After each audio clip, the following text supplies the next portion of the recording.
أعوذ بالله من الشيطان اللعين الرجيم. بسم الله الرحمن الرحيم. السلام عليك أيها العبد الصالح المطيع لله ولرسوله ولأمير المؤمنين والحسن والحسين.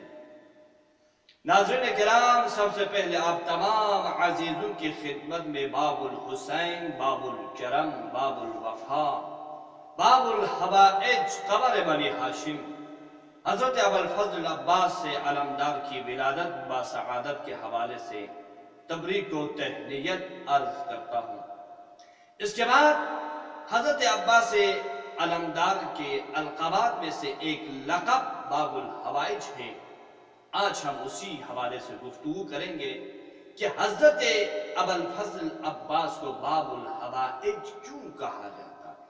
جی، تو اس سے پہلے کہ ہم اس سوال کا جواب دیں، ایک نکتے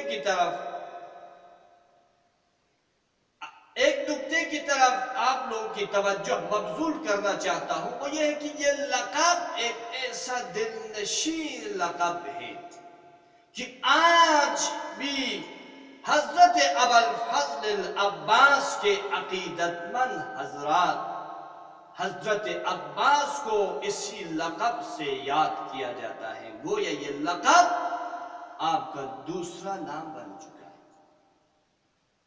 تو سوال یہ تھا کہ حضرت ابوالفضل عباس کو باب الحوائج کیوں کہا جاتا ہے؟ تو عزیزان من، اس کے دو وجہ ہیں۔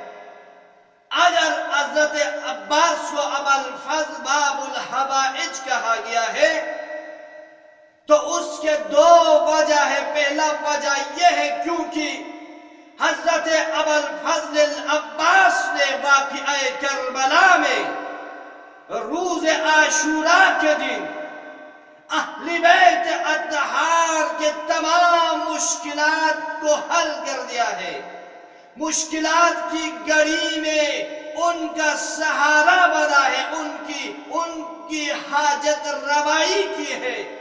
اس وجہ سے آپ کو باب الحوائج کہا جاتا ہے۔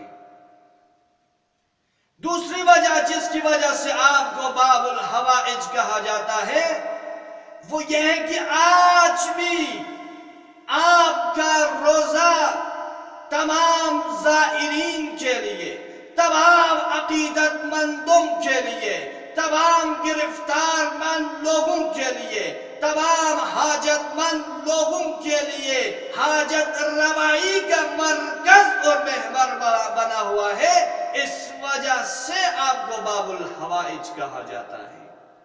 یعنی آج بھی حضرت ابوالفضل عباس کے در سے لوگ اپنی مرادیں لیتے ہیں، اس وجہ سے آپ کو باب الحوائج کہا جاتا ہے۔ وآخر دعوانا الحمدللہ رب العالمین۔